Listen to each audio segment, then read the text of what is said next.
Welcome to our channel. If you received a Comerica ReliaCard and want to activate it online, follow these step-by-step instructions. Step 1. Open your web browser and go to the Comerica ReliaCard website at usbankreliacard.com. Step 2. On the home page, click on the Activate Card button or link. Step 3. Enter your 16-digit ReliaCard number, which is printed on the front of your card. Step 4. Provide the last 4 digits of your Social Security number or other identifying information as requested for verification purposes. Step 5.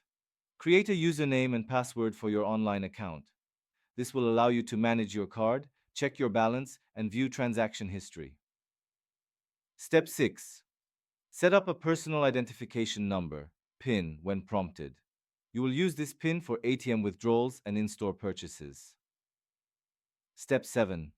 Review and accept the terms and conditions of the Comerica ReliaCard agreement. Step 8. Once the activation process is complete, you will receive a confirmation message on the screen and via email.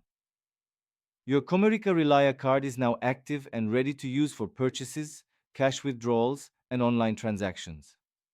Log into your account anytime to manage your card and track your spending.